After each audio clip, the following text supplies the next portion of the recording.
And so I always wonder whether, there were other ways that I could have chosen my career. But that's for today. Today, we are here to start. Someone needs to unmute. Okay. Today, we are here to talk more about you, to talk about the new year, to talk about what you're going to do for it.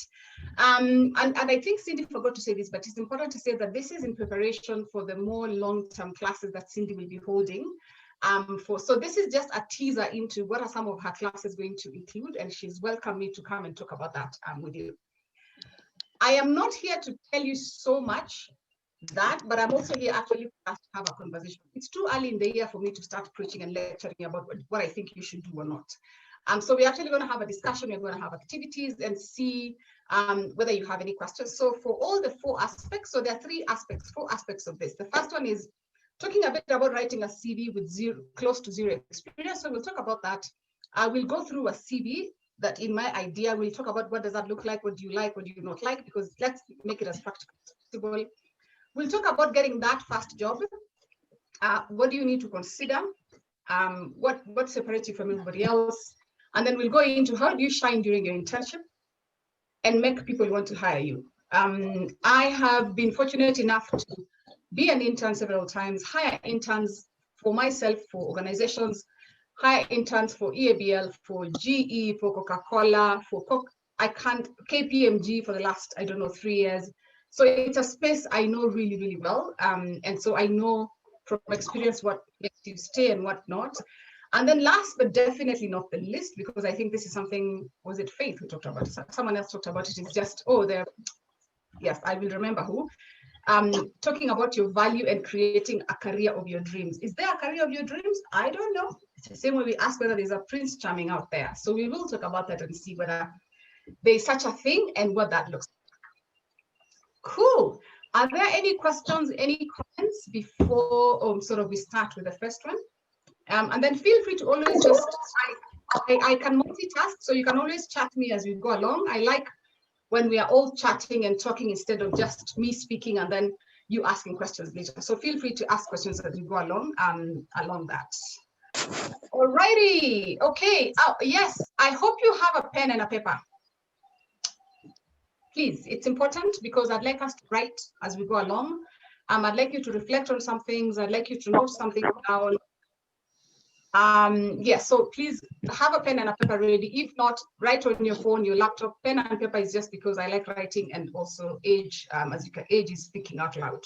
Okay, so the first thing we are going to discuss is how do you write a CV with close to zero experience? And I think even before we get into how do you write a CV, I think the most important discussion is, what's a CV for? Like, why do we need you? Yay, Gloria, I'm glad pen and paper ready. Great. So why do we need you to have a CV? A CV is your profile, right? It's like your, I'm going to say Facebook and I'm going to look old, but allow me to use that one. Maybe Instagram. Yes, but it's your career profile. It's what will give us a really quick snapshot of who you are to determine whether you are capable to do the job. So life has decided that we are going to summarize your life in 1 page and in 2 seconds determine whether you can do the job. And that's the reality. I mean, if you can't get away from everything, if you can't get anything else from that today, it's that we are telling you to write a document that will help a hiring manager determine in 2 seconds whether you can do a job. It's very unfair. Let's start there. There's no way someone can determine in 2 seconds can do a job. But life is not fair. So here we are. So that's actually what we are trying to say. But so because we know we only have 2 to 5 seconds to determine, to make an impression, how do you do that with zero experience is what we are going to discuss. Disclaimer, I don't believe in CVs. As a person, I think they've been here for 500 years. We need to let them go. We need to move into the next phase. We need to use other types of profiles to do this. But I am not your hiring manager. Unfortunately, 80 to 90% of hiring managers believe in CVs. So I can't sit here and preach to you, and then when you go out there, you're being asked to write a CV. So let's do it anyway, because that's the reality of what the market is there. Right. So when you don't have experience, and so if there are any psychology students here today, you know what's the difference between performance and potential? Anybody? And I'm not teaching, but does anybody know the difference between performance and potential? You can chat if you think you have an idea. Oh, by the way, for people who are most active, I will do your CVs for free. So at the end of this session, I will choose the folks to do their CVs for. Two or three who are most active. You. I like that. Absolutely. So right? Get typing in the chat box. Make sure Doris notices your name. Get a free CV. Not just 20,000 an hour, isn't it, Doris? For this that you're offering for free? Exactly. For free. Exactly. It will be very biased, just like a CV is biased, but good luck. Good luck. Yeah. So the difference between performance and potential, anybody? Okay. So anyway, it's fine. We will talk about it because no one is chatting. Thank you so much, guys. I appreciate all the, don't all type at once, but here we are. So 0, oh, great, someone did. Oh, great. Okay, good. Attitude, okay, yes. So Jerry says performance is active skills while potential is ability. Mona says potential is having the capacity to do something. Great. Performance is actionable. Someone's mute is on, I think, somewhere. Potential is possibility. Okay, all of you are correct in some way. Who's whatever is not on mute? Cindy, do you know who that is? Taking care of it. I'm taking care of it now. Okay, all right. Yes, you're right. So performance is the promise that you give us of what you can, no, sorry, potential is the promise that you give us of what you can do. And performance is the reality. So people with experience bring performance to the job. They are actually able to objectively tell us this is what they've done. People without experience bring potential. It's nice, it's beautiful, but sometimes it's just hot air. So you're basically, unfortunately, trying to package air into this something and try and sell it to someone. So I guess, how do you sell hot air? Okay, that's the question here. So we are looking at potential in that way. All of you with zero experience have to show potential.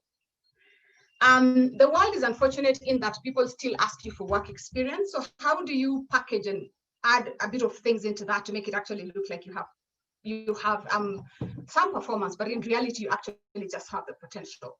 So I think I have a few rules and we'll go through each of this.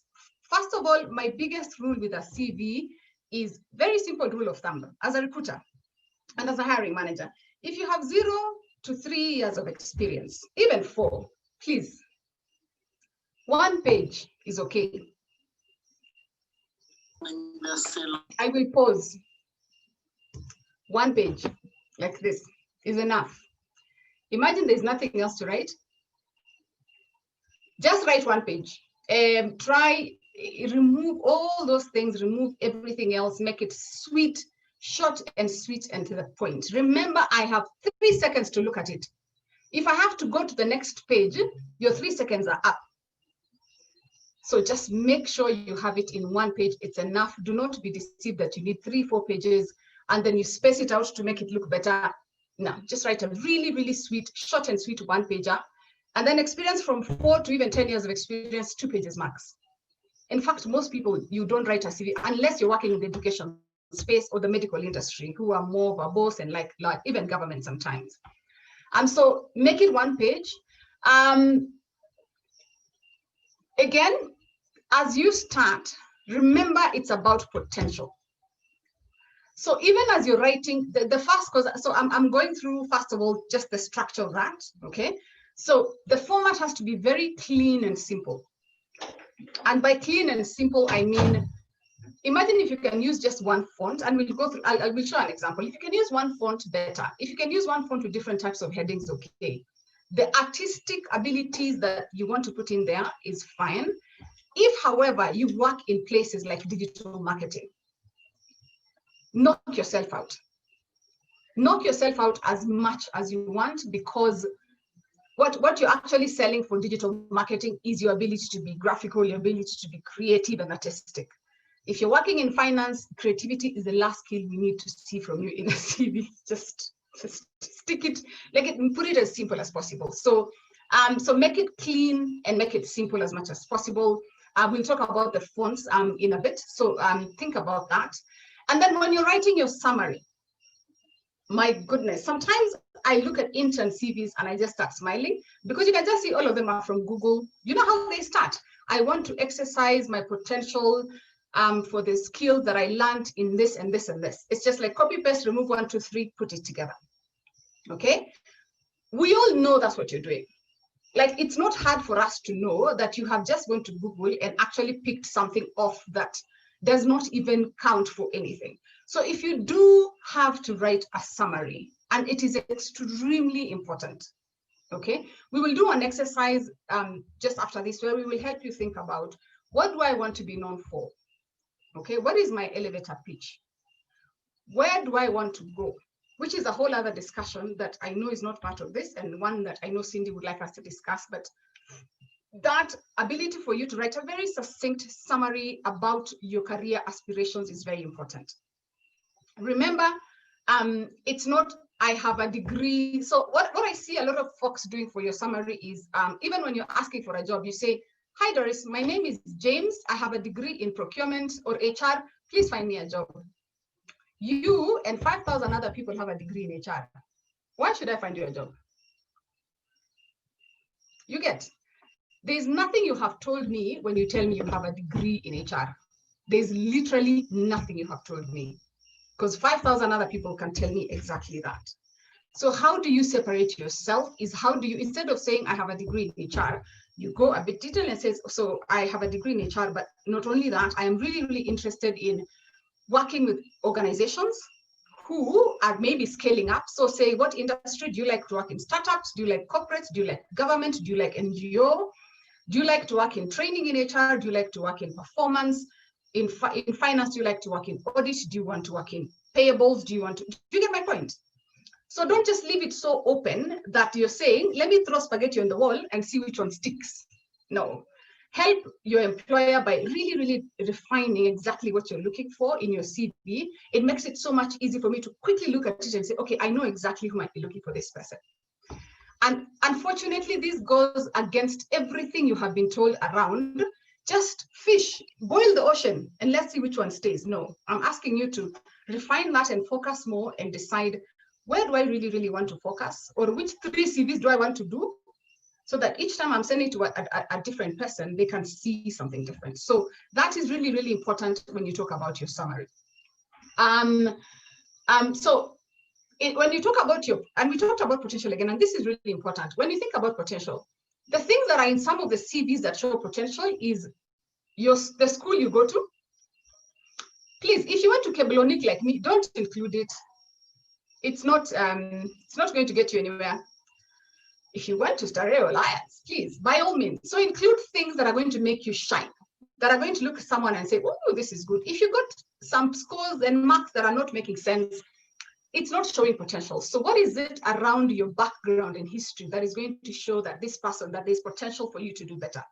The good ones are good schools, really, really good grades. If you have really good grades, put your GPA if you did well. If you didn't do well, it's okay. Find other ways to show potential, because we will quickly pick on that. Remember, we have 2 seconds. We will quickly pick on that and say, who are you? This 2.5 is not going to get us anywhere. And that's it. We don't care about anything else in your CV. We've decided one small data point, we decided we are out. Potential again is in leadership positions. If you are in any leadership position, if you are even in the choir, even if you led a project for a week as a group, what's stopping you from putting it? We don't know, we were not there. So make sure to add some of those things to show some potential of not only what you can do. I know there are so many questions, I promise to answer them. I can see them coming in. Give me a few minutes and then I'll go and review all the questions and answer them as we go along. So yes, show your leadership potentials and anything that shows potential for you to do something, whether it's teamwork, whether it's leadership, make sure you include it in there. I can't stress this enough, we all know it. Don't just proofread, have someone proofread yours for you. If your CV has not been seen by someone else, then your CV is not ready to go out. Please have someone check, and not your friend who does sales. Check the geeky guys who are quiet, high attention to detail. Those are the ones you need to look out for. So again, don't use third person. Don't say, so Doris is an accomplished, no, please avoid third person as much as you can. What some people do in CVs, which is really, in terms of just when you look at the content, is it's a job description. So they pick the job description of their first job, their internship job, and then they put the bullets there. I find it, as a recruiter, one of the laziest things you can do, especially when you have zero experience. Because to me, I'm thinking, dude, this is all you have, potential. Try, okay? So never copy paste a job description into your CV because we can see it. Actually put some meat into that. Again, quantify, qualify. So, I can't say this enough. I see this and I find it very, very interesting when someone says, I am looking for a data-oriented position. I'm really interested in data. I like how data makes decisions. And then you look at their CV and there's not even one data point. There's nothing they've quantified. Immediately in my mind, I'm like, if you can't even quantify your own CV, and it's literally anything. I have 2 years experience. I did this by 30%. I led a team of this. To me, quickly, I'm like, okay, so if you can't even quantify such basic information, what are you showing me about really what you want to quantify? So always make sure you not only quantify, but you qualify, and by making sure you say how you did it. So that's also important. Put numbers, number of people you managed, scope of the project, how much you managed to bring in. If you're leading social media, how many followers have you managed to bring in? If you're an account payable, talk about the numbers, figures that you are able to go through in a day. Anything that will just make someone have a very quick understanding of what you're doing. Again, titles are precise. Company names are very, very important. Put locations whenever you can. If you have companies that are not known very well, so put their URL. If they have URLs, at least put it there for someone to click and go in there and see what type of company this is. I have spoken for so long. This is the longest I have spoken in 2021. So let me first go and look at the questions and then we will continue. The questions are, maybe I'll start with Winnie. Does internships and attachments count as work experience? That is a really, really, really good question. And thank you for asking that, Winnie. I think the best thing to do is just give you an example. Last year, when I was still at Shortlist, we did the Coca-Cola Graduate Recruitment Program, and they were looking for people with 1 to 2 years experience. And how we counted experience is it's just cumulative experience that you had. So if you had 3 months of experience here in internship, another 3 months somewhere else, we want you to put it together and say, I have 6 months experience.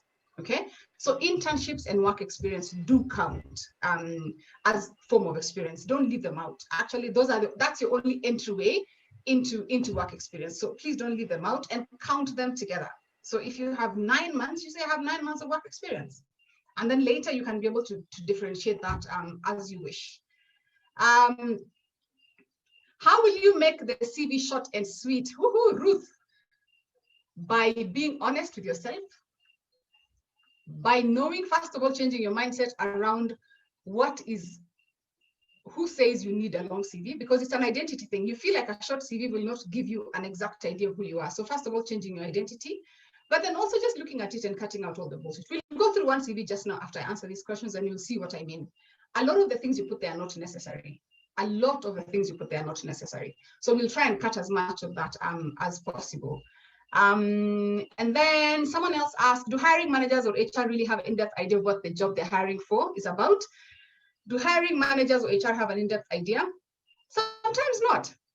I want to be honest. Sometimes a hiring manager is extremely clear what they're looking for from the beginning.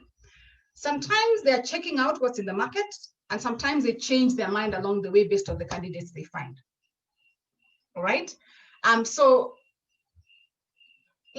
So I don't think everybody goes in saying I'm 100% confident this is the person I want. They do change their minds along the way. Sometimes they're not really clear. It's when they start talking to candidates that they get clear. And that's why, ladies, I'm looking at you as I say this, even if you only meet 50% of the criteria and you are confident that this is a job for you, please apply.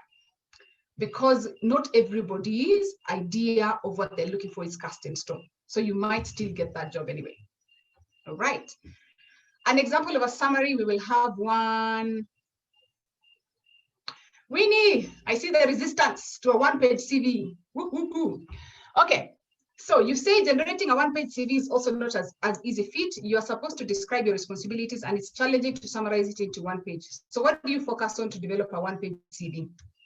Okay, we'll go through it. We'll go through a CV, and you'll be able to see that.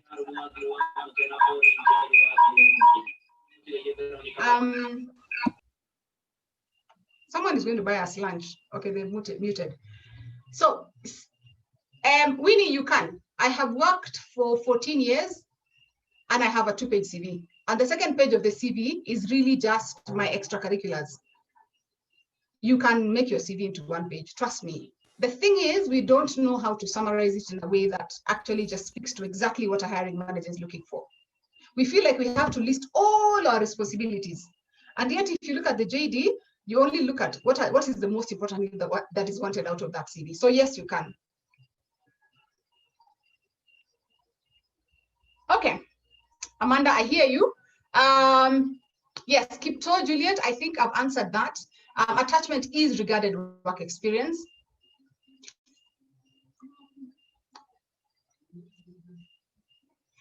Jackie. So Jackie asks, allow me to just ask, I hope you guys allow me to ask this question. So Jackie says, I have done pretty much everything to modify, tailor my CV and cover letter to jobs I apply for, but have gotten zero response from companies during application. Am I really the problem, or is it just how things are? Jackie, I will answer this when I get into getting the job, the second part of it. This is a really, really relevant question. The only thing I can tell you now is that employers only advertise for 40% of the jobs. So all those jobs you're looking for is only 40% of what they're looking for. You have left out a whole 60% because there's something else you're not doing, but we will go into that later. So last question I'll answer, and then we will, I think Cindy agrees with me that we will move on from this, is does a stay in a particular institution matter, say maybe every other year or 6 months? Yes, this is a really good question for your CV, especially for the CV. So this is the rule of thumb for most employers, especially the old folks like me who are old. We are not Gen Z, so we don't understand this moving that you guys do. I have a rule of thumb. 1 move allowed. Second move, but we'll forgive you. Your 3rd quick move, we will say you have bad judgment. End of story. And it's the reality, employers will say that. And to us, it's anything that is between 1 and 2 years. So if you move below 2 years successively 3 times, an employer will say the problem is not the jobs, the problem is you're choosing bad jobs. So you don't have good judgment to choose good jobs that you will stay in. I can't tell you this enough. I see this every day and you can't change it. Unfortunately, again, your hiring managers are my age. We are still very traditional, but maybe when you guys start hiring more, it'll change.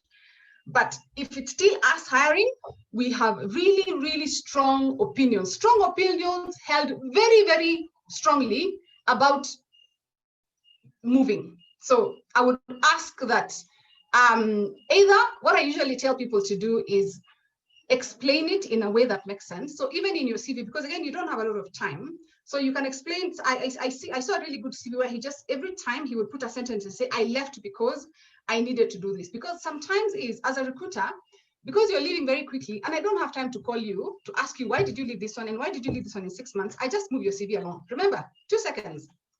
So if you can find a way to include that sometimes as a sentence, especially if you're feeling like you've moved 3 consecutive times and there's no explanation in very short stints, just try and explain it in your CV. Cindy, there are so many questions. I've got you. Do you want me to take them down? Because I also don't want us to get over derailed. So what we can do is that you can hold up your questions, then we can address them towards the end. So Doris can cover all the magical things she prepared for us today. Thank you, Doris. Okay. I got you. Cool. Thank you, Cindy.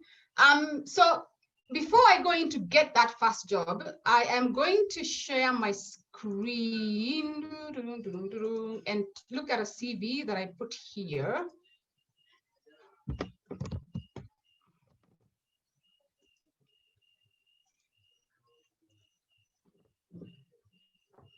Let me know if you can see that. Yes, we can. Yes, we can, Mom. There are too many, but because of this chart here, there's a bit of a blockage, is there? Let me move this somewhere else. Let me move it there for now. Okay. So let's actually look at a practical CV so that this comes to life.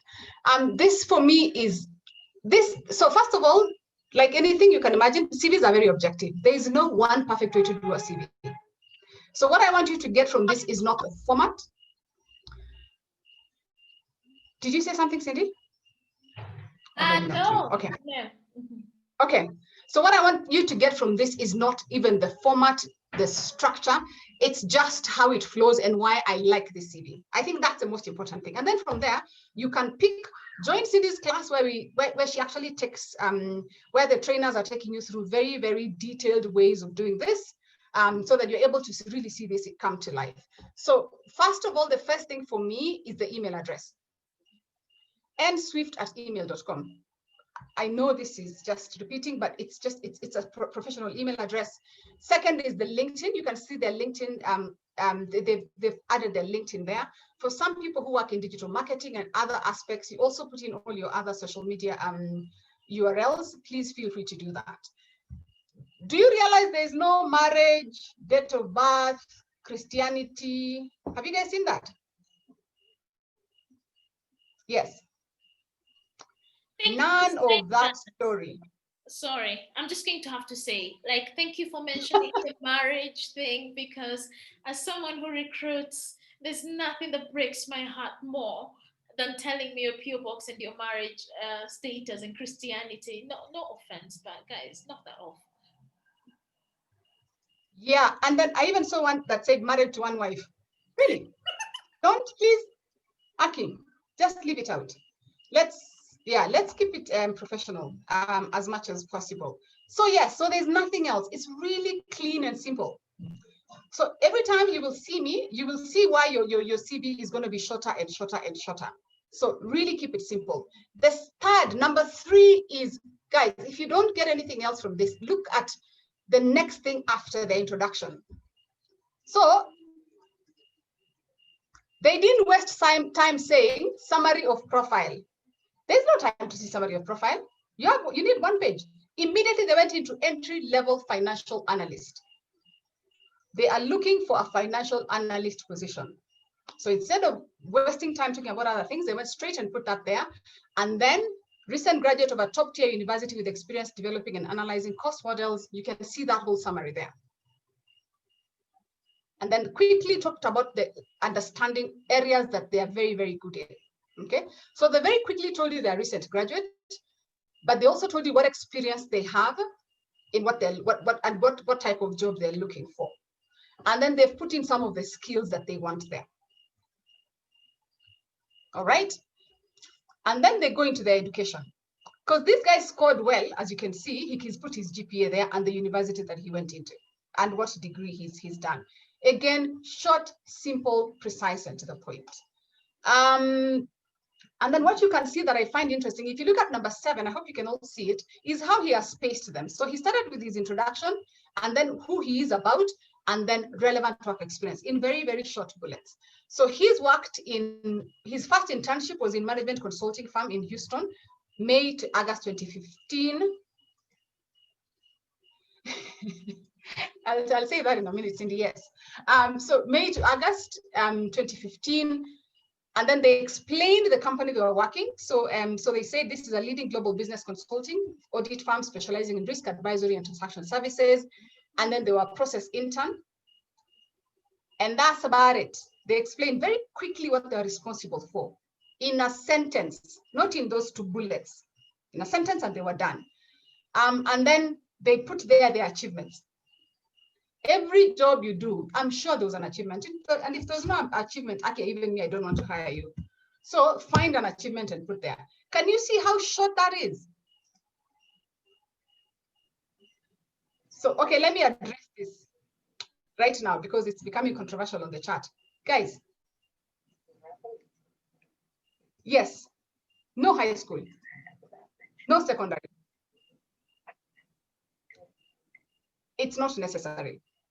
There is no correlation between which secondary you went to and the job you're going to get. unless you think that high school is prestigious enough to land you a job, fine, put it. If you know you went to the serious group of schools and you think this is important and necessary for me to land my next gig, put it. If you went to Kebolonik High School, I will repeat this primary school of mine to the end of the one. Leave it out. It's going to bias the hiring manager to say this one is from the village. And then your work is done. Remember, 2 seconds. I have 2 seconds to make a decision on your CV. So kill it as much as you can.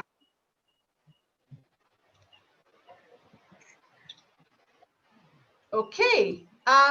Someone is not muted. I think they're muted now. Okay. The other one, and then you see again ABC Defense, and then again number 11. If you look at point 11, they've put there the achievements. And the achievement is not something crazy. They've just said he achieved 96% forecast accuracy. Accuracy is what has been measured. That's it. He said I was accurate 96% of the time. I did something. It's not hard. I'm sure you've done something that you're accurate a certain percentage of the time. Because again, at your level, when you're okay, Jerry, I get at your level, we're not looking for you to say I led a team of 5. It's things like attention to detail. It's things like those. So accuracy is a big part of it. And then they go into honors and leadership activities. Number 12, I like how they put there. Okay, this guy is an Alpha Kappa. So it's a bit slightly different, but I'm sure there was something you did in high school that would show potential. Everything he has shown here is around potential. Can you see that? This is all we're asking. So this is all we're asking. Cindy has asked me to answer any more questions in the chat, as interesting as they look. So I will not answer for now. But yes, this is all we are looking for, is for you to show us your potential to do something. That's all we ask in your CV, especially when you have 0 experience. So yeah, so this is, to me, why this is attractive is I look at it very, very quickly. I say this is straight to the point, achievements, everything done. In 2 seconds, I can very quickly determine whether this is someone I'd like to see. Yeah, so I wanted to just show you that so that you guys have an idea about, you know, some of what we would be looking for, some of what the employers are looking for as they look at your CVs. All right, I'm going to go into, in the interest of time, I will come back to the questions later. The next thing I need to go into is getting that first job. Yes, Dee, you are not the only one who's been doing things wrong, I tell you, but it's fine. That's why we're here. And this is just a test for, you know, some of the aspects that can come from this. This is really just a teaser to show you what some of the things that will be discussed by Cindy and team. So the next thing is getting what I call get that first job. And this is, I'd like actually you guys to reflect for a minute. And I don't know how, I'm sure you guys know that, I hope I'm not breaking anybody's heart when I say that we, as employers, we don't really care about your education. I want to say this politely. We care to a certain to the extent that you can do the job. We care to the extent that that degree that you have is going to help you do the job. Okay. How many degrees can help you do the job? Not many. Yeah. So there's a really wide skills gap between what you studied and the reality on the job. So, so yeah, it's too wide. It's almost impossible for you to walk straight. Even doctors still go, you know, the reason why doctors go for 2 years internship is because there's still a gap. Even as much as the curriculum is updated almost every, it's probably the shortest curriculum to be updated. So that is a fact, and it's a fact of life. So I guess my question for you today, as you start the new year, is to ask yourself, if education is not the thing that is going to open the door for me,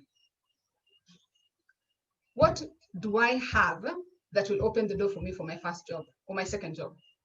And just write that down, or you can even put it in the chat for those of you who are open to. If it's not education, then what is it? What is in your toolkit at the moment? What's in your circle of influence? What do you think you're bringing to the table if it's not your education? Because that is what will get you your first job.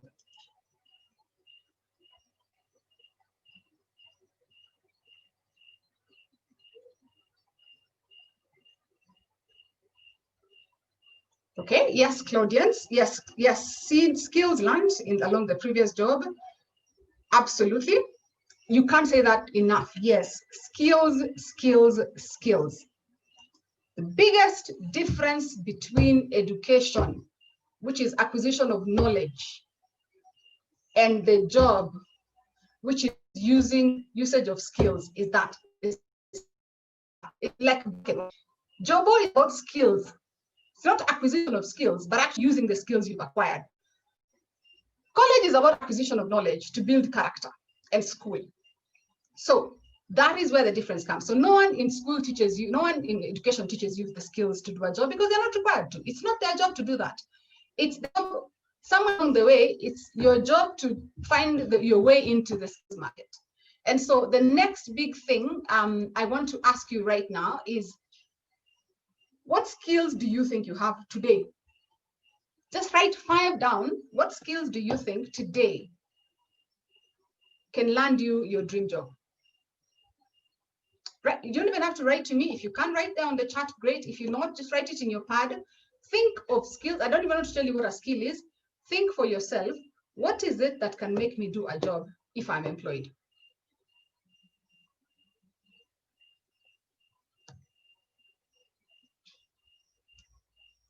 I'll give you a minute to think about that.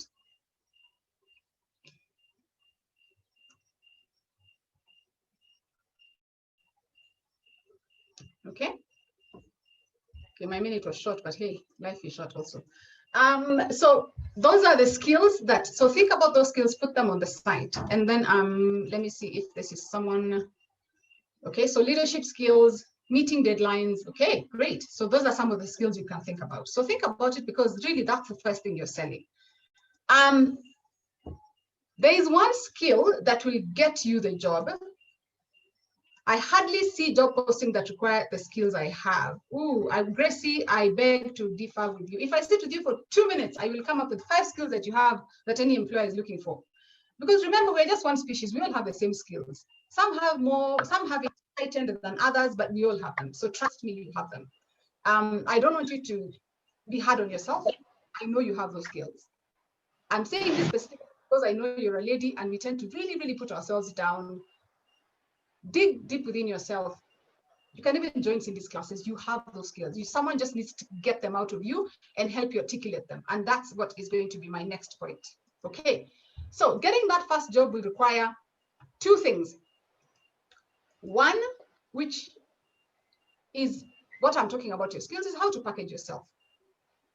They say, and I think who is it that has put it really, really well in the chat? It's Amanda. When you talked about how your dad asks people what is special about you, the first thing you do and why you attend like CV clinics is really, really helping yourself know how to package yourself, looking at your skills and how do you translate that into a CV and how do you translate that into a discussion when you go for an interview. So packaging yourself is the first one. Once you package yourself, like any good, think about this like a commercial activity. Once you have the branding, the packaging, what's the next thing to be done?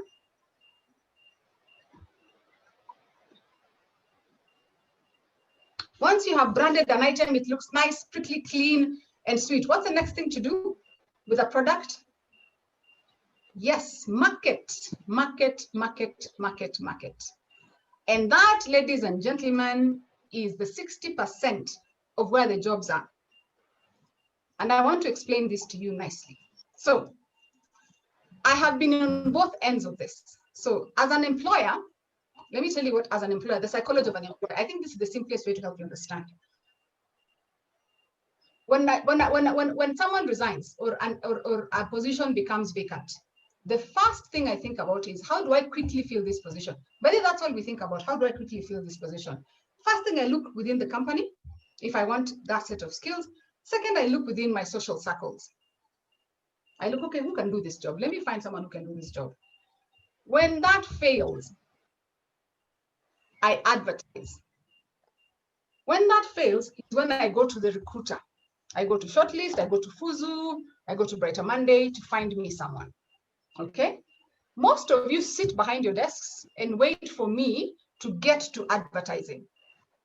Whereas 60% of the jobs I will fill by my circles, and asking people who.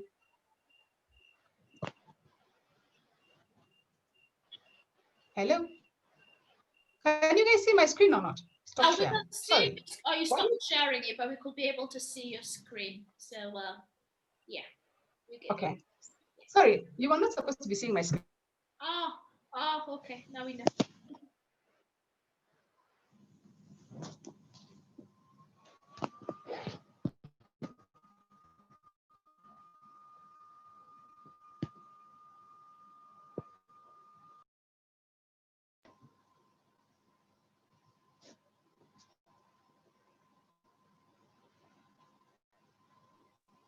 Hey, Doris, did we lose you? Sorry. What happens then is to people. So that is how they do it. So how do you get your first job is my ask of you, and I can't stress this enough, is learn how to use your social capital. I'm using social capital because I know if I mention the word networking, the introverts in this place will leave and say we don't do those things. So I will try and be politically correct by saying, how do you leverage your social capital? This is discussed, I'm sure, and I think, Cindy, this is true. It's discussed in detail during Cindy's sessions. But what that means is instead of waiting for the 40% crumbs that will remain, you sit down, you determine your packaging, you determine based on this package, who will most likely benefit from it? Is it a startup? Is it an NGO? Is it a commercial entity? Is it a small business? Is it a large business? Is it a social impact? What type of job do I want? And then you actively first circle, look within your circles, okay? Ask people, hey, this is who I am. This is the packaging. Packaging in this case is this little beautiful CV and everything else around yourself you've made. Do you know anybody within these companies that are looking to be hired in? Okay, so you first look at your relatives and the people close to you, and just say, if you know someone, introduce me, make an introduction. Tell them this about me. Again, you remember your packaging is ready, so you go. They will say, okay, I know this person. Let me introduce you. So you're introduced to that person. What you're doing, and I think Cindy's sessions go through this in a lot more details. What you're doing, and I think you even share templates and stuff, Cindy, is you get introduced to that person, and all you do is talk to them. Let them know you. You don't ask for a job. Please don't ask for jobs. And we call them informational interviews. You ask them, what is it to work in your company? What does it look like? You know, what else are you looking for? What type of people do you hire? What is missing in me right now if you're to hire me? All you're doing is understanding what they're looking for. If you build a strong enough emotional connection with them, remember, when they start hiring, they start with a circle. If you build a strong enough connection, the next time they're hiring, and usually it's not far, the first person they will think about is you. Ama the next time they know someone who's hiring, they will think of you. Or if you ask them, who else do you know? They will introduce you to the other person. So a lot of us don't do this because it's not taught in our schools. Unfortunately, our career sessions in universities has not advanced to that stage. So you really, really don't know how to do this well. But if you're really, really interested and curious, apart from Cindy's sessions, you can read a book called Designing Your Career. I think, yes, so it talks a lot more about landing a job without necessarily going through the craziness of filling job applications. Because really, that's a really, really small market of job applications that are out there. Okay, so yes, it's about who you know, but it's not about who you know because you are from the right social status. I say this in all my sessions, and I'll say it again to you guys. I have never applied for a job since I got hired, since my first job. And I don't have rich relatives. I come from a village, deep in the village of Nandi. I don't know people, but I have never applied for a job. I have always used the same approach I'm giving you. If you ask any of my employers, they'll tell you, yes, Doris wrote to us, she wanted to find out about us, and she got hired. Or I use someone else who knows someone else who gets me inside. So I'm not just here telling you things that I haven't done. All my jobs have been through connections that I built. And I research, I write a list of people I want to work for, I research and I reach out. Okay. Florence, allow me to answer this one because it's really, really important. Florence asked a very, very good job good question around LinkedIn. I think it's important to talk about it now because it's related. So yes, LinkedIn is a really, really good platform to use. Unfortunately, I will tell you the kind of people I don't answer on LinkedIn. The people who ask me for a job, I don't answer you. Because where do I get a job for you? But if you tell me, hi, Doris, I see you're working at this, I see your career coach, I am interested in 1, 2, 3. Do you have 10 minutes to talk to me about, I have 1, 2, 3, 4 questions I'd like to talk to you about. When can I schedule 10 minutes with you? I will even book the Zoom call. You just need to show up. Imagine, I will never say no. But if you throw your CV at me, that relationship is finished. Because I don't owe you anything for you to give me your CV and tell me to find you a job. So how smart we are around LinkedIn is very, very important. For me, I don't even connect with people I don't know. I follow you, especially people I respect and people I'm looking for a job from. I follow you and then I start commenting on your things. And then you start realizing who I am, and then I can ask for a connection because then you will remember. Because I really respect people's privacy and I want you to have a good impression of me. Cindy, I am sorry. Like sales, there's good and bad people. Don't give up. I can tell you for sure, I've done this. I do this with my coaches. I'm hoping some of my career coaches, my coaches are here. They'll tell you they do it and it works. So don't give up because one person didn't answer you. I think not everybody is a good person, but also how you write that is very important. And I think some of Cindy's classes address exactly, give you templates on what to write so that you're not being too direct or you're not, so it just helps you understand that better. Yeah. I don't know if I have, I know there are a lot of questions and I can't answer them now because I don't have a lot of time. So I'm going to go into my next one, Cindy, right? And then after that, we can answer all the questions, or do I answer questions around this particular topic first? Because I think I still have a few minutes. Boss lady, you are literally the boss in this situation. So if you feel like there's something that we've got to address at this point in time, then it's something we can do. And just so that it doesn't go way too up. Okay. Salome asked about cover letters. I don't know if that's part of what's coming or something like that. Yeah, great cover letters. And you've responded about the LinkedIn bit, and yeah, I think we're doing a great job. I don't know what you guys think. Tell me in the chat box if you feel like this is a good investment of your time and your evening and whatnot. Please just let us know, just so we can know that this is a good investment for us too. Yeah. So yeah. So other than that, Doris, kicking us as usual. Okay. Love this. Thank you.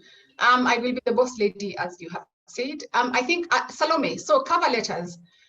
Can we talk about writing great cover letters? So these are the rules I say about cover letters. Your cover letter is the last thing you write. It has, and I didn't prep for this. I think I have something on cover letters. Just give me one moment. Cover letters.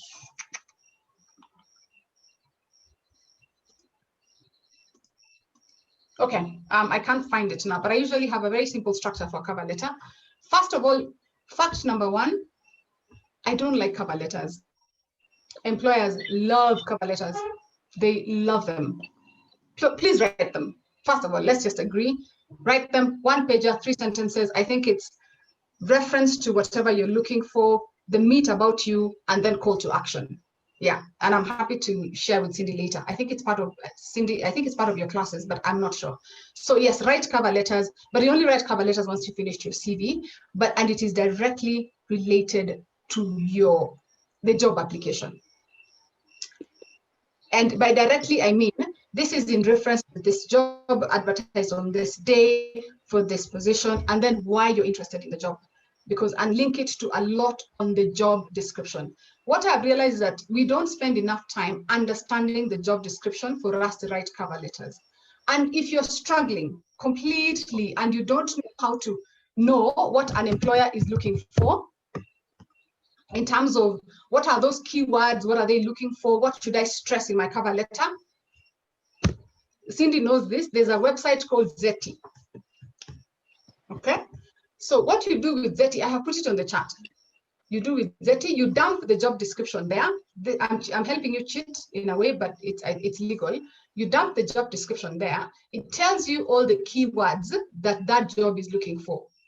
It even goes a step further and tells you to what percentage your current CV suits that position.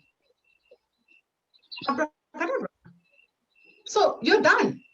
So if you're not sure what are they looking for exactly, dump the job description in Zeti. I think you have to pay something for that. I think it's 100 bob. I must tell you, it's 100 bob. So it tells you these are the keywords. You put that alongside your middle sentence for your cover letter. So I am interested in this position because in my previous experience, this is what I was able to do. And then you finish up with a call to action for looking forward to hearing from you from something. But you have to be able to really, really speak. So as a hiring manager, when I'm looking at the JD, there's words I keep repeating because that's what I'm looking for. If it's a government job, you will see me saying government partnership, government experience, government relationships. I'm looking for government experience. And you will see it's actually just how many times I repeat a word or how many times I repeat similar words is related to what I'm looking for in that job. So dump that job description in Zeti, let it tell you exactly what that person is looking for, and include that in the cover letter and your job and the CV. All right. Wait. Yeah, Florence, I also can't believe you're getting all this for free. Feel free to just throw M-Pesa away. How far are we?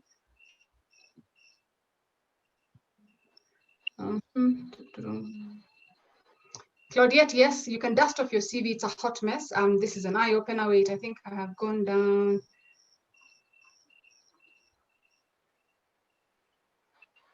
Okay, so till number. Cindy, there is people asking for the till number. Don't miss an opportunity. Don't worry, we will solve that problem soon. Please.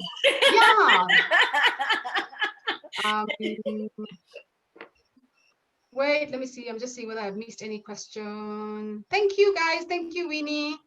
I think that's it. I don't think there are any other questions in related to how to find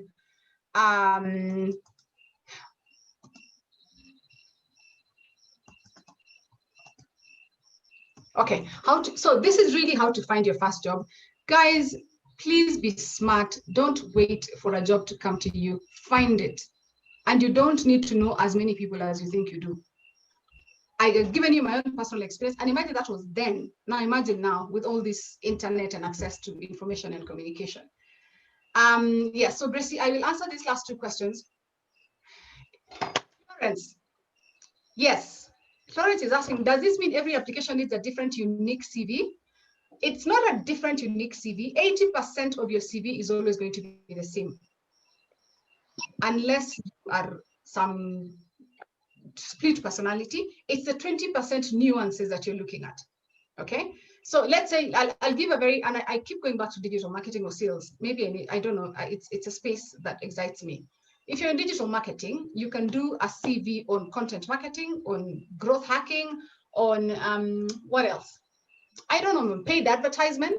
So 80% will be the same, but if someone is looking for paid advertisement, you have to, your achievements and some aspects of it will be around paid advertisement. And if they're looking for a content writer, maybe you'll twist it a bit into content writing. Does that make sense? I hope that makes sense. So it's not everything, because every time people hear that it's everything, they just like, oh my God, I am tired already. And then Zeti is your friend in this one.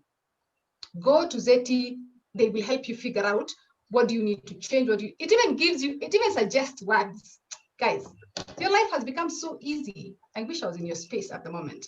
But yeah, so it's become so much easier to do to do that. There was a question here on career change. Kindly address the issue of career change. So Gracie, I don't want to waste a lot of my time because this is where I am passionate about.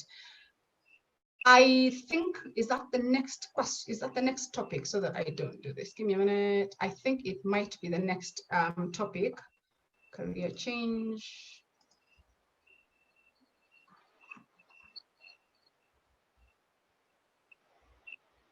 No, it's the last topic. We will discuss career change in a bit, but my aspects about career change is, if you're changing your career, The only thing I can tell you right now, whether if you are, say you are in finance, but you're interested in data science, please don't bother applying for jobs. No one will hire you, because remember, employers are looking for people with 80%, with the skills that are almost similar to what they're looking for by 80%. So if you've never done the job, your CV will not even be looked at, not because you're a bad person, but because you're competing against people who fit the profile 80% of the time. Your only hope, unfortunately, fortunately, is networking and building and using your networks. So when you're changing careers, your CV has to be so different. You have to actually take time to look at your CV, change things about your CV, look for aspects of that career change that are related to data science in a way. Say you find out the data science related in it in a way, so that people can see your potential. It's like you're starting again, but you're sort of using your transferable skills to push you into your new job.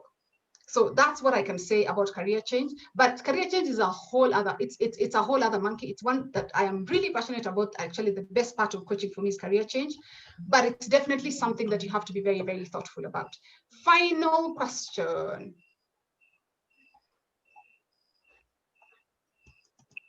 How do you address gaps from job to study then a job? Jerry, really good question. I'll give an example of myself. You just address it. You go to school. I worked in 2017. I went to do my master's in the UK for a year. I was studying the whole time, and then in 2018 I came back and I got another job. So I just wrote studying. It's not really a big deal for employers. The gap you need to address and talk about in your cover letter is if you went for a year to take care of a sick parent, if you didn't have a job for a year. Don't leave me guessing what happened, because my guess will be you didn't have ambition. So don't leave an employer guessing. If it's really significant gaps, explain it in your cover letter in some way. I hope that helps. Cool. I can see so many questions. I will have to go on. The other one is the next thing we needed to discuss, and in the interest of time, is how do you shine? Actually, before we discuss this, even before we go into the next one, because the next one sort of moves us from job hunting into when you have a job. Maybe take 2 minutes, guys, to reflect and think about your biggest learnings around your CV and getting a job, and just write it somewhere down as you stretch for a minute or two before we go into sort of the final leg of the session. So I'll give you 2 minutes to, if you can, feel free to reflect and put it there. Feel free to write it in your notebook. What have you learned about your CV? What have you learned about getting a job? And what are you going to do from today differently to make sure you change that about your situation? Cool, 2 minutes, and then we continue. Cindy, where's music? Thank you for asking. I've been dying to let everyone know the kind of music I listen to, and I hope you guys are ready to dance. Okay, a little, not too much. Okay, coming right up, DJ Cindy in the house. Okay, if you don't like my music, guys, it's not personal, it's fine, but this is some really cool stuff, yeah, and yippee. Our 2 minutes are up before the music comes, but I guess. Oh God, no. Okay, no, okay. Even if it's for 30 seconds, you guys have to listen to this song, right? Okay, it's not that good, but okay, it's good to me. So let's see. And you let me know if the time is over, because again, I could get carried. You have a minute.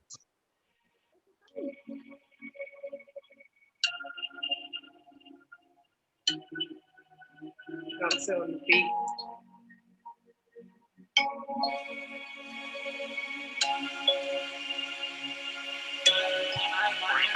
My girl, she got a gun in her hand, and she keeps one in her man. Baby girl, I know what I did. You ain't gotta run me, man. Oh man, can we play that again another day? Yes, okay. Yes, we'll play it again. And thank you for asking. Yeah, okay. So thank you so much, guys, for all your comments. I'm reading what you guys have learned tonight. I'm reading what you're going to change about sort of especially the job application phase. I'm glad some of you are talking about your social network. I say this all the time. If you ever asked to go for a session on how to get a job, if someone is telling you the first thing you need to learn is how to make your CV and that's it, there's something wrong. the reality is that's just 20% of your problem. The other one is really, okay, so what do I do with this beautiful package that I've created? And the answer is not dumping it into job applications. So yes, I'm glad that short, sweet, and precisely. Winnie, thank you so much from that. And the fact that you've also learned what else can you bring to the table apart from education. Christine, absolutely package yourself and put yourself out there 100%. Wanja, I'm glad you've learned this because I like how you say engaging meaningfully with your social circle. And I don't think we use this enough. And it's that's what I'm saying. I'm not even asking you to, your first social circle is just the people that around your first circle of people is where you start. And you'll be surprised by just what those can do even before you go anywhere else. Social capital, anything else? So social capital, packaging yourself right. All right. Yes, what you bring to the table. Okay, thank you so much, guys. I'm glad you've learned all this. Yeah, and feel free to continue adding and writing, even just reflecting for yourself. Cool. The next thing that we were going to talk about is just how do you shine during your internship? Okay, and get them desperate to keep you. So how do you shine during your internship? And this time we'll say internship, work experience. Your first, for me, it's first 0 to 3 years of experience. And get them to keep you and get them to even promote you. Okay, so for this one, I'd like you to, again, pen and paper or phone or laptop and write down what 3 things would make you keep working with someone. For those of you who are working now, what 3 things do you like about people that you want to continue working with them?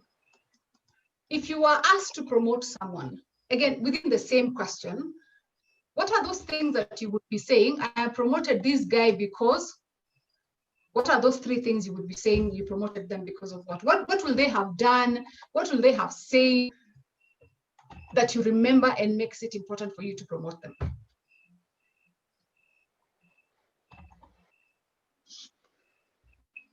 Okay. So think about that, write them down.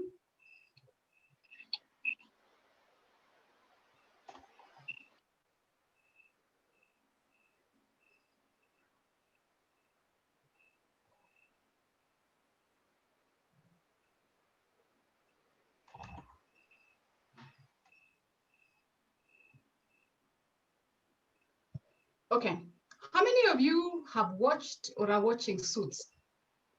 This is really random, but very important. Suits, I'm here. Okay.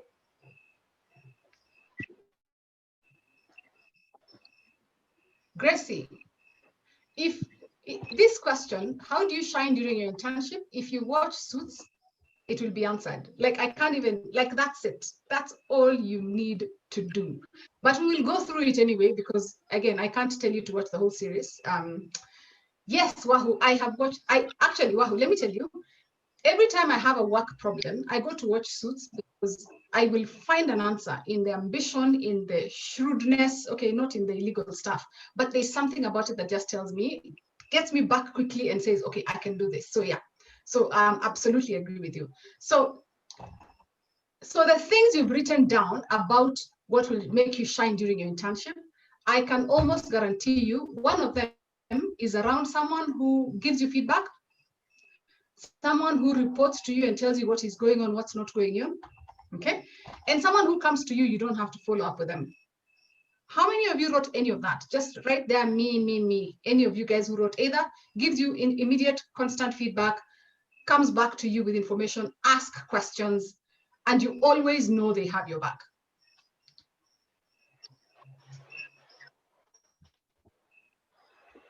Yeah. That answers your question on shining during internship. Every time you wonder, what do I need to do to get promoted? Ask yourself, what would I need for someone to do for them to be promoted? And it is the same every time. You are looking for your relationship with your boss, whether you like it or not. You need to build that relationship. And building the relationship means if they turn around, you're there. You have their back in a nice way, not in the sucky way, but you have their back. Before they ask for something, you have it on the table. You can almost predict what they will need. That will get you halfway. Okay. The other half will be you speaking your wish into existence. So there are so many people who are really, I call them lapdogs, for lack of a better word. They're really good at having the bosses back. They are there, but they never get promoted because they've never realized that they actually have to tell their boss they want a promotion. If you've read Steve Covey, he says everything in life is created twice, in the mind and in the physical being. So unless your boss knows you want a promotion, unless your boss knows this is the next career path, imagine they don't make magic. They are not seers, they don't dream for you. You will sit in that position for the rest of your life. I can't stress this enough. Tell them, this is what I want to do next. This is what I want to be. And I'll give you an example that happened when was that? In December. So someone has been doing a job and really excited and wants sort of a chief of staff position, one of the people I coach. I said, so just write and say you want that position. It's open. There's no person in that position. Just say. And the person says, okay, what do I have to lose? Let me write anyway and say, I think, and we sat down together and we designed sort of what they were going to write about. Was it? No, that was about 3 months ago. What they were going to write about that position and why they thought they were suitable. The only response they got back is, oh my God, I can't believe you said this. Yes, done, let's do it. All it needed from them was to just write, articulate why they thought they were good, and they get it. Your boss cannot come inside your head to know what you want. So please always articulate first of all, be the person, be the dependable person who, and then the next thing is make sure when your boss is in the right places, he knows and he speaks for you. That is the most important thing. And if you want a series that talks about that and spends all their life talking about that, go and watch Suits. It will help you. So I think really for me, that's it. There is nothing else to say about that. It's pretty straightforward. It doesn't change. It doesn't change. The people who you see are the most frustrated in their jobs are usually the people who work the hardest. They work hard, but because they don't have the voice, they don't have the confidence to articulate exactly what they're looking for, they're just left for promotion. People are just passing them and going ahead of them and going ahead of them. And I will say this, and I don't want to sound like I'm being biased, but it's mostly introverts who will do the same job for 5 years and get frustrated and get angry and get surprised that the extroverts who know how to talk nicely to their bosses are now their bosses. So be aware, and just if you're extremely introverted and if you think talking about yourself is a problem, find a coach. Find a coach.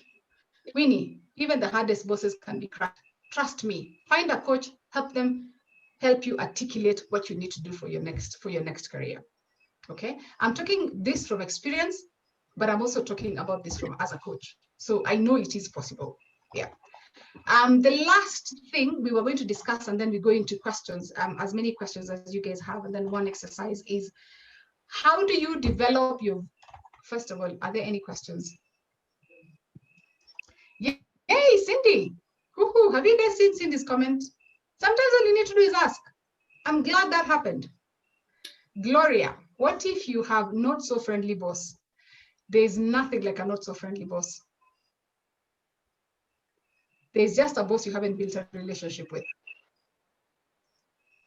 Maybe you started off with a wrong foot or something, but either, and if it becomes too much, it's fine. You can always find another boss, but you're even trying to build a relationship with that boss is helping you develop skills to learn how to build it with another boss. So never think it's for nothing.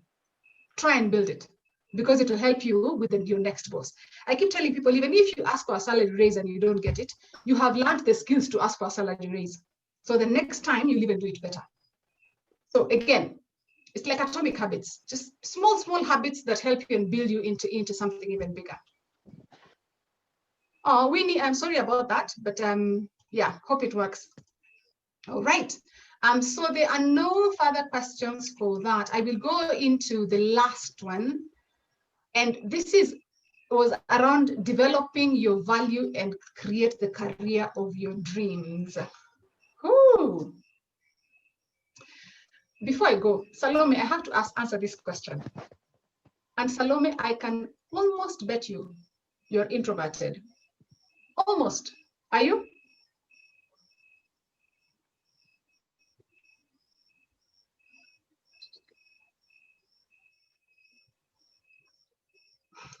Salome, you are. And you must be. Or maybe extroverts don't do that kissing us. They don't care. We just do it. You will call it kissing us, but we're earning a salary. So you're there on your own. You're talking about me, and I'm just here in my corner office. We feel nothing. So please, find another word. So what I tell people about is reframe it. So reframe anything that makes you feel weird. So if networking is a word that makes you get shivers, change and reframe it and say asking for directions instead of networking. Okay? So if talking to your boss is called kissing ass, find a word, reframe it in a way that works for you. It's just a word. It does not put food on your table. Okay? So it's just around, how do I reframe this word? How do I change it from kissing ass to managing upwards? How do I change it? How do I reframe it in my mind to make it palatable for me to be able to do it? For as long as it remains kissing ass and it has a negative connotation to you, you will never do it. So the first thing is asking yourself, first of all, why is it uncomfortable for me to feel like I'm kissing ass? People do it every day. Okay, that's fine. Okay, so how else can I reframe this statement to make it into a statement that suits me and makes me feel comfortable with the word and the statement that arises from that? But you have to reframe it. Otherwise, my friend, you will be sitting there and accusing people of kissing us, and they are earning their money. And we said this year was about money.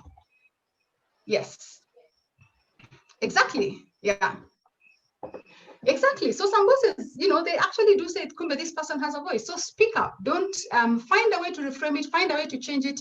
I was coaching someone who I realized every time I said networking, they would just have this thing, and they said because what they know of networking is this salespeople, oily snakes, man. We just come there and we kiss our way into things, and we worked so hard in trying to just helping them change that into something good. And I remember now calling it asking for direction or something like that. Okay. So yes, so reframe it. Find a word that fits you and do what you need to do. Unfortunately, unless you're an entrepreneur, the world of work, this is the reality around it. You can't really help it. Yes, Cindy, sometimes it's a courage. Again, find someone to speak to. If it's important to you, make it your goal for this year, but really, really be intentional about it. And you don't need to do much. Sometimes it's just one small action. I don't know how many of you have read Atomic Habits by James Clear. You don't even need to go and take your boss for coffee. If you never used to say hi in the morning, just start by saying hi. That's it. The next day, say hi and something else. Just that small actions, just like that, until you build an identity around that. Yeah, Gloria, I will answer you.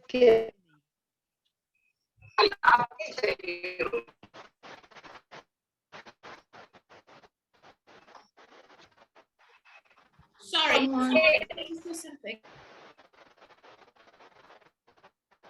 I think Juliet.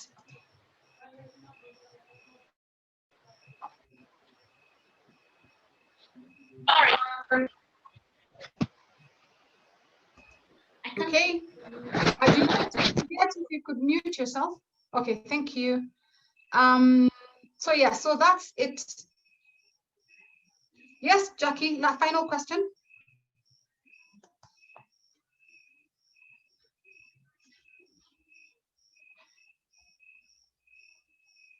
Okay, allow me to answer this question because I think it's really, really important. So what do you quote as a current salary when applying for jobs that require it, yet all you've done is paid internships?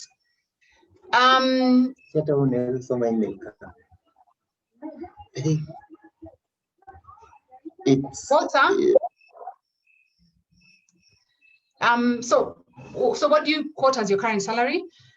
If you're asked For your current salary, you put your current salary for internship. That is there for internship, and it's fine. If you're not being paid, you just say, I'm not being paid. Okay. What most people, oh yes, you've done unpaid internship. So current salary is 0, but what most people and employers are leaning more towards, and what you, Generation Z, need to fight more for, is don't ask me for my previous salary, please ask me for what I want to earn. The end. Unfortunately, we are not yet there, so don't Americanize it too much, because you might not get the job. But it's more around expected salary, and for your expected salary, please do your homework. All your peers, some of your peers are working, find out how much they're earning, and just use figures around. Again, if you all started working at the same time, the difference if you all started working at the same time, yes.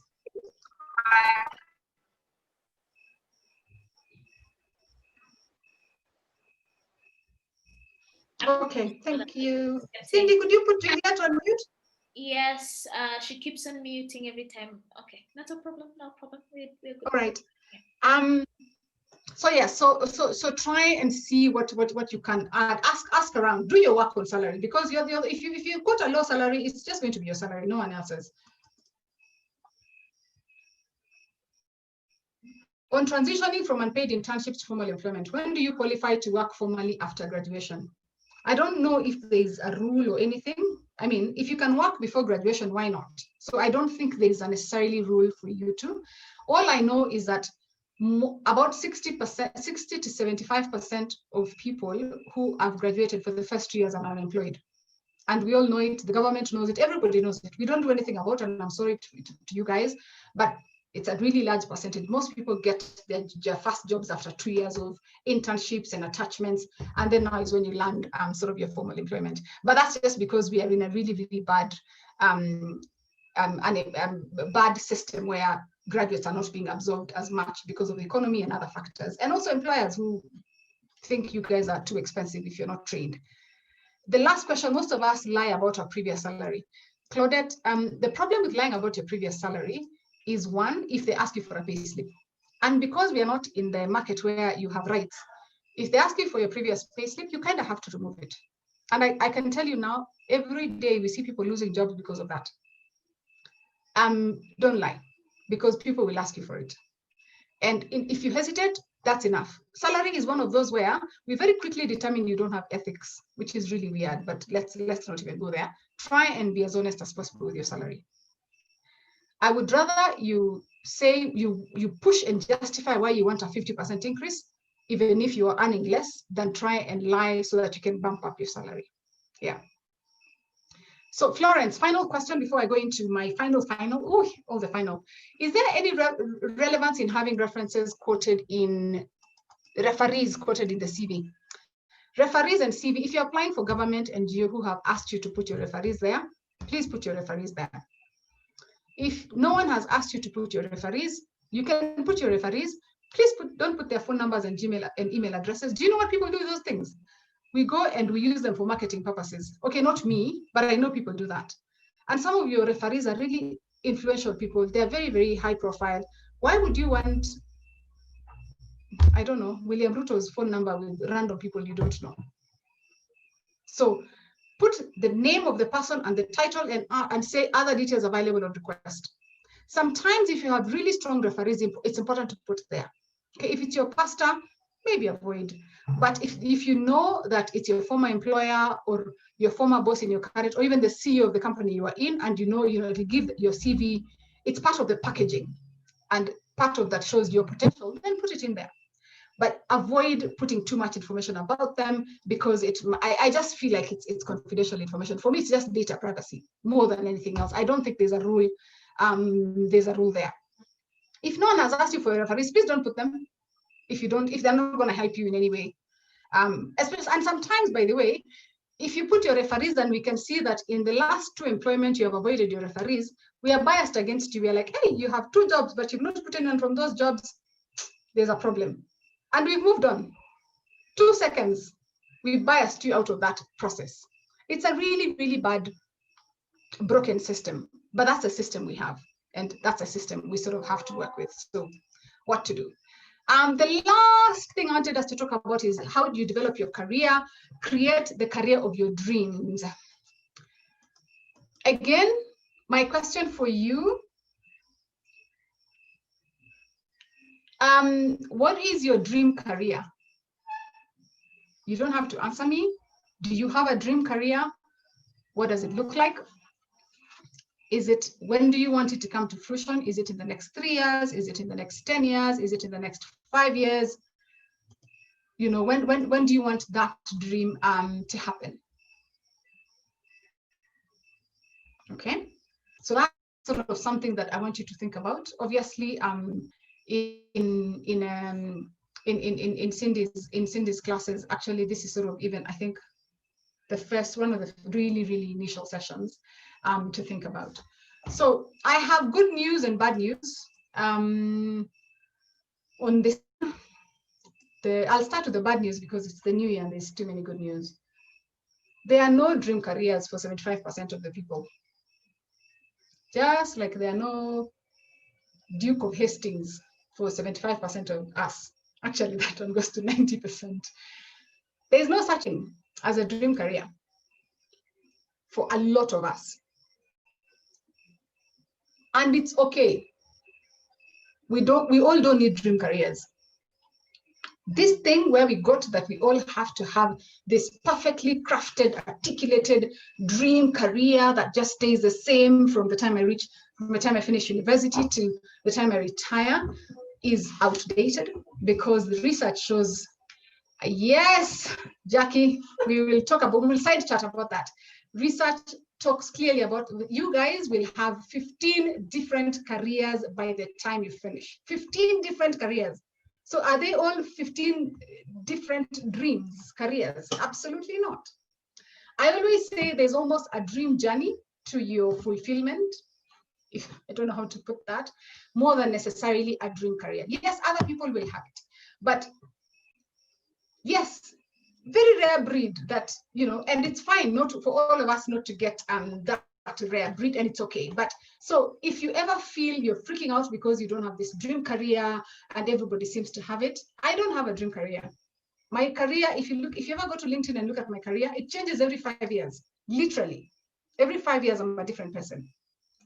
And by different, I mean from sales to HR, from this to this, because I think life is too short to do one career. So if you do have a dream career, that's fine. If you don't, how do we help you find a fulfilling path that is interesting, that is exciting, that you're learning along the way as you go? I think for me, that is the most important thing.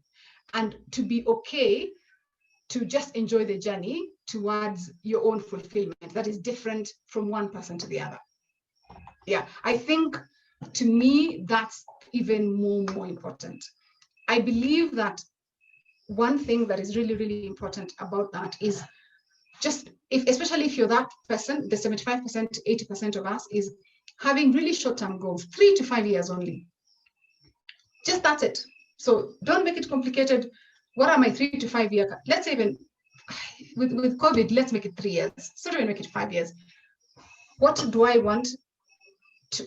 In fact, this is an even better question, which I like Elon Musk asks a lot. What will I regret about my career if I don't do it in the next 3 years? Like, what is that thing that I know if I don't do or become in the next 3 years, I will regret the most? Just answer that one question.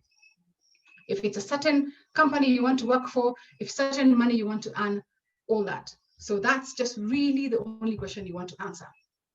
After those 3 years, you make the next 3-year plan. Okay, after that, you make the next one. And the journey is different each time, and you go along and focusing more on really enjoying that than having this really well-crafted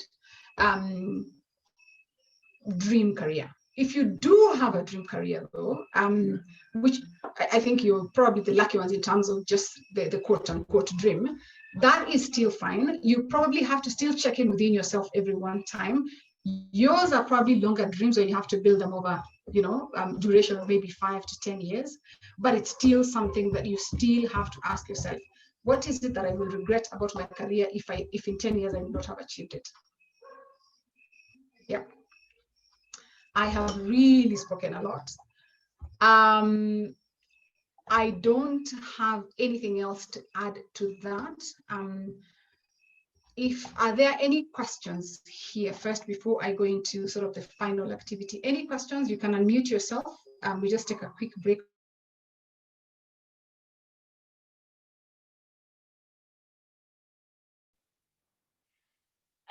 Guys, okay, yes, I agree. The Duke of Hastings is an absolutely rare breed. I absolutely second that. So guys, I think we lost Doris for half a second. Meanwhile, is there anyone who has a question or a comment and they want to unmute themselves and say something to us this evening, this very delightful evening? Anyone? We're almost done, by the way. I know some of you have... For me to take a breather, ask any questions in one final activity. Absolutely. Welcome back, Doris. We had lost you for a second. So guys, as we are nearing the end of this session by Doris, I'm just going to take this chance. Juliet, you'll forgive me. I'm going to have to mute you. Okay. Are you muted? I don't know. So I'm going to just take half a second during this time to let you know that we will be hosting an early career program where we will be talking about all this and more in-depth and more personalized. I know a lot of you are still feeling a bit thrown into the deep end when it comes to your career, especially as a young adult, especially as someone who wants to just have a job they enjoy and that they're good at, and to position themselves in a way that can get you where you want to go. So we will be having an early career program, which will have 3 sessions, all intense, all badass, all fully and incredibly practical, and you are going to absolutely love us. So Doris, I can tell that you still have a few things to add before we call this session to a close. But guys, you will receive the information about the early career program, how to get on it. And Doris, I don't know, did you pick the person who's going to be getting your free CV revamp worth the value of 20,000 shillings? Not yet, because I have one final activity. Okay, go on. Okay. Oh, thank you, Claudette. I really appreciate that. Okay, Doris, I'm going to check out and then we're going to talk about it. I'm still here, not checking out, but finish up. Yeah. Okay. Okay, so there are no questions for now. So what I'd like us to do, guys, as sort of one final activity, a reflection, I guess, again, the same, as much as this is sort of an introduction and a masterclass, the more journaling, the more reflection we do, you will even have more benefit than just listening to me, is to spend time, the next 3 minutes, thinking about your past and present volunteer experiences, internships, placements, and identify any skills you learned from that. And it doesn't have to be typed out nicely, just write, what do you think you learned from it? Even if it's just word by word, just identify a few skills that you think you learned from that. Okay.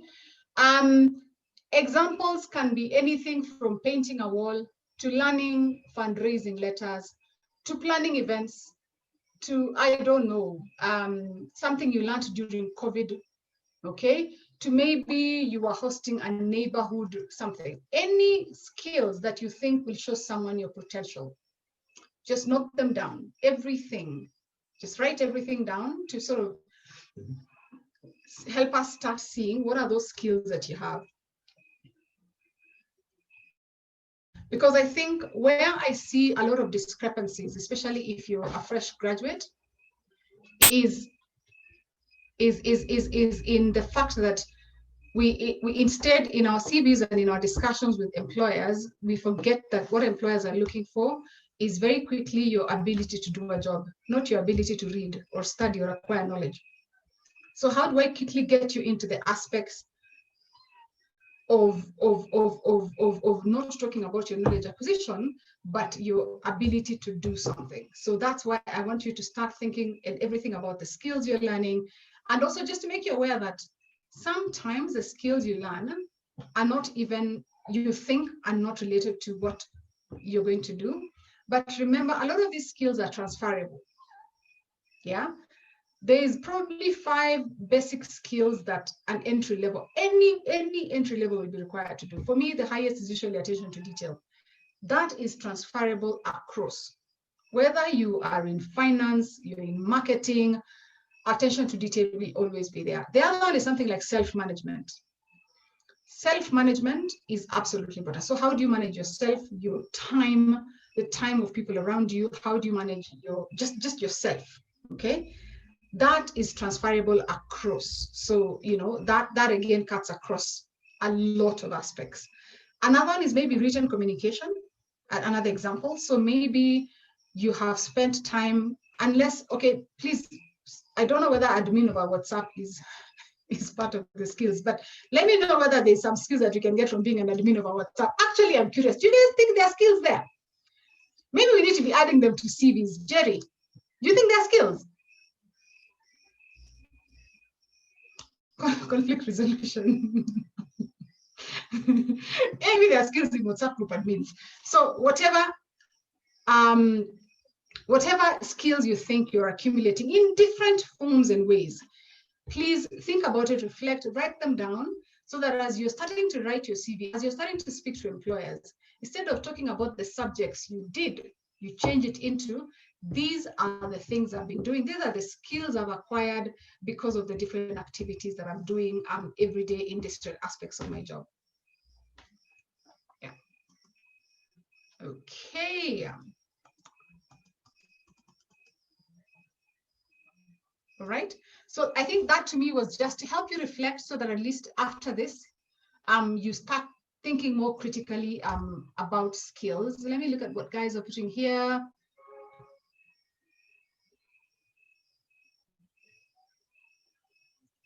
Empathy, event planning, okay.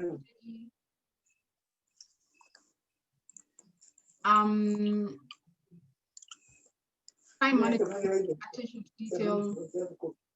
It's not on mute.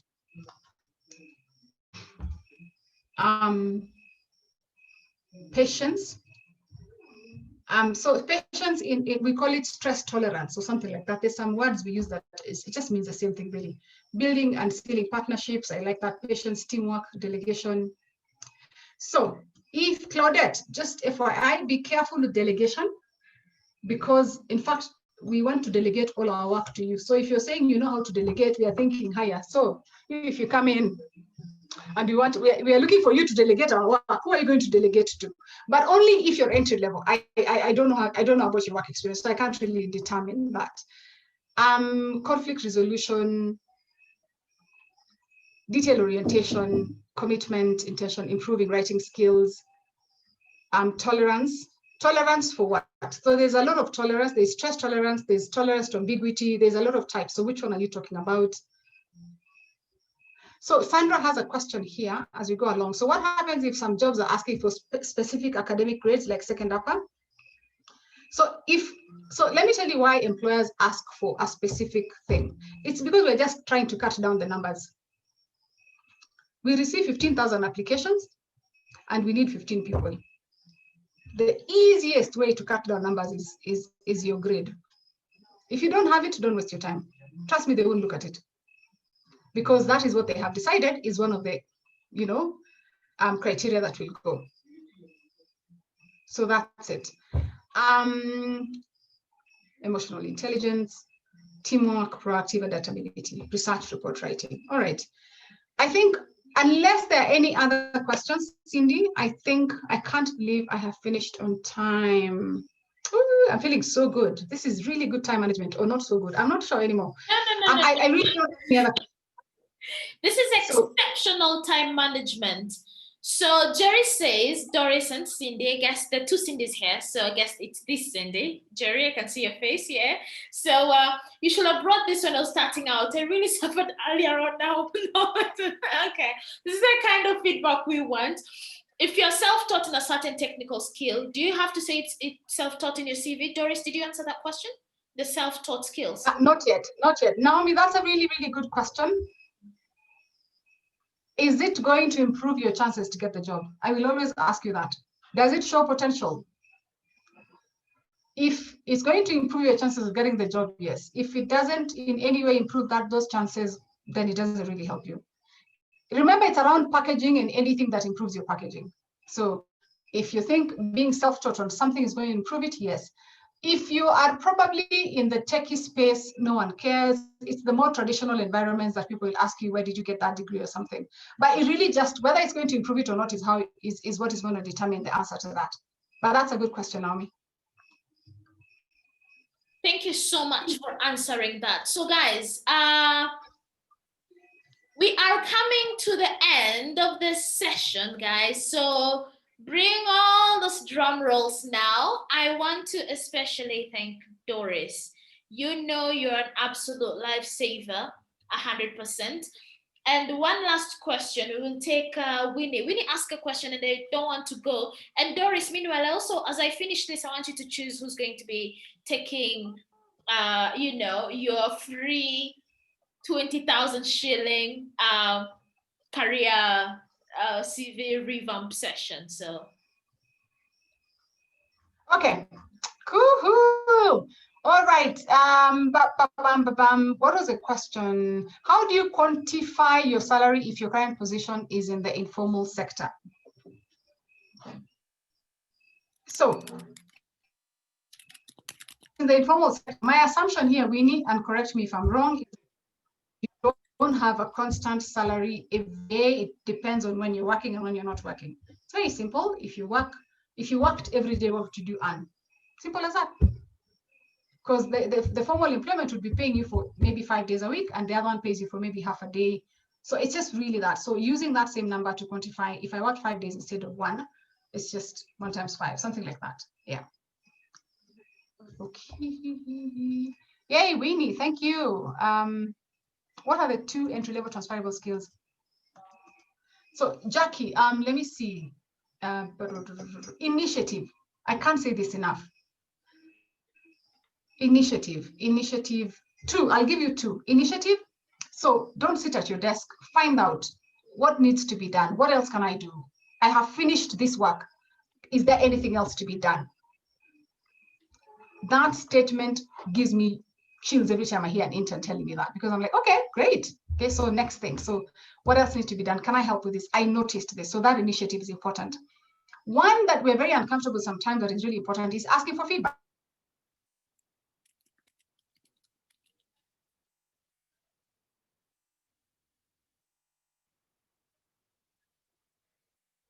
Doris, did we lose you?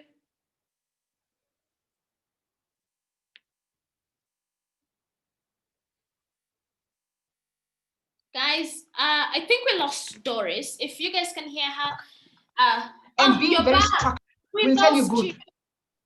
We lost you for like the last 30 seconds, dear. So maybe.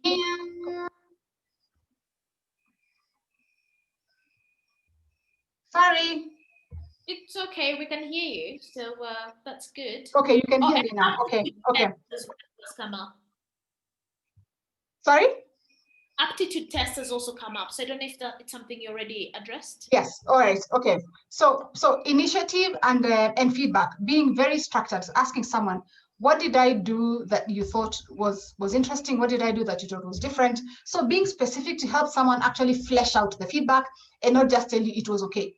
But it's your initiative. So you need to be ready to receive some hard feedback. So also knowing how to receive that feedback and thanking that person for it. I think if we asked more for feedback in a structured way that actually helps us be better, it would help us a lot.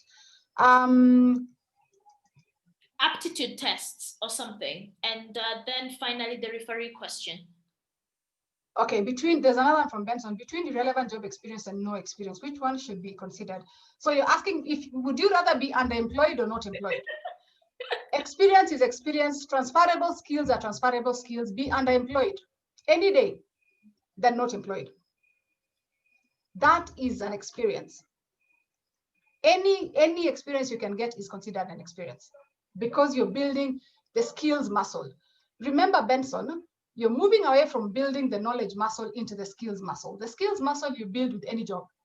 I don't like underemployment because I know it reduces your future outcomes and salary and everything. But the world we're in does not give us a lot of options, especially in our continent and in our country. So even if you can get an unemployment, remember you're building your skills muscle, which is the most important thing, because you're working with adults. In school, you are working with, I don't want to say not adults, but you get my point. You are not working with adults in that way. Let me answer the aptitude one. Oh, which one was that, man? There's so many.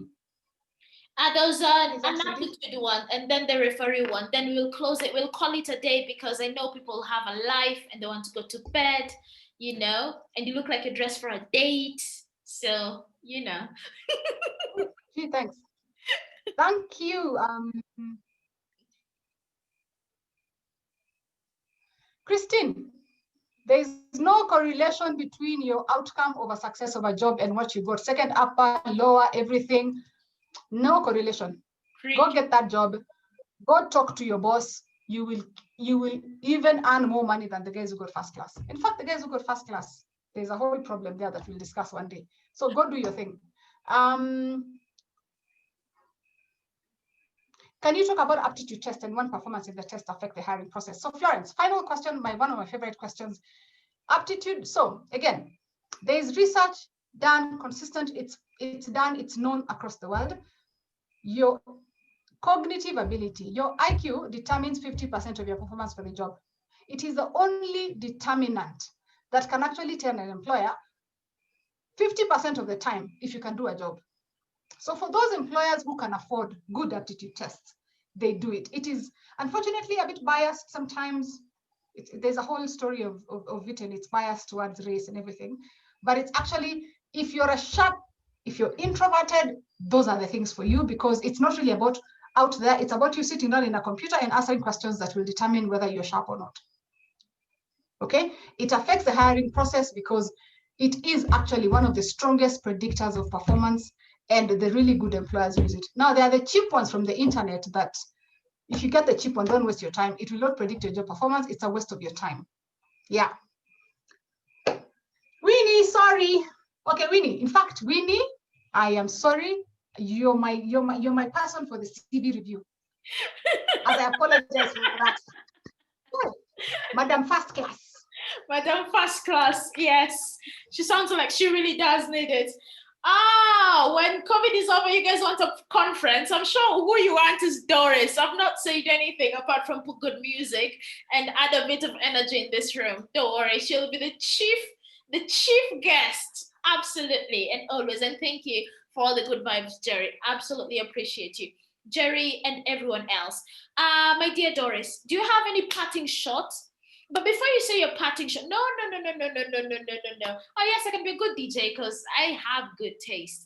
But aside from all the hubris that comes with who I am, guys, I know this class has been what a lot of you needed at this point in your time, but we don't want it to end here. If you genuinely feel like your CV needs hand-holding, if you feel like you need someone to help you know how to reach out to people on LinkedIn, on their DMs, to send emails that get answered, to get them to actually call you for an interview without going through the CV bottomless pit of death. We all know that. I've been there, to be honest. You know, before I was on this side, it was crazy. You know, you dump your CV and nothing. So I'd like you to know that we'll be having a 3-session early career program.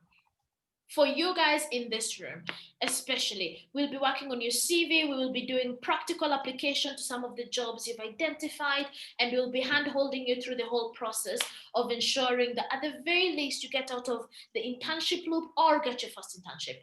And we will also see, are you undervaluing yourself or are you overvaluing yourself? So that's what we'll be talking about. So I'd like to thank you, absolutely, for joining us here.